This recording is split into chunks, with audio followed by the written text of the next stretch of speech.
بسم اللہ الرحمن الرحیم۔ السلام علیکم ورحمۃ اللہ وبرکاتہ۔ مزی آنے سے غسل واجب نہیں ہوتا۔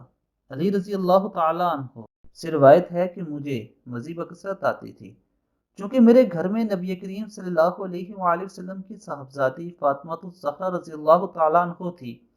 اس لیے میں نے ایک شخص مقداد بن اسود اپنے شاگرد سے کہا کہ وہ آپ صلی اللہ علیہ وآلہ وسلم سے اس کے متعلق مسئلہ معلوم کرے۔ انہوں نے پوچھا تو آپ صلی اللہ علیہ وآلہ وسلم نے فرمایا کہ وضو کرو اور شرمگاہ کو دھو، یہی کافی ہے۔ دوستو، اکثر ہم اس طرح کی شرعی مسائل کے بارے میں کنفیوز رہتے ہیں، ہمیں اس بات کا علم نہیں ہوتا۔ ہم میں سے اکثر لوگ یہ سمجھتے ہیں کہ مزی آنے پر غسل واجب ہو جاتا ہے، لیکن ایسا ہرگز نہیں ہے۔ اللہ تعالیٰ ہمیں دین اسلام کو پڑھنے اور اسے سمجھنے کی توفیق عطا فرمائے، اور اس کے ساتھ ساتھ دوستوں اس باتوں کو اپنے دوستوں کے ساتھ بھی شیئر کیجیے۔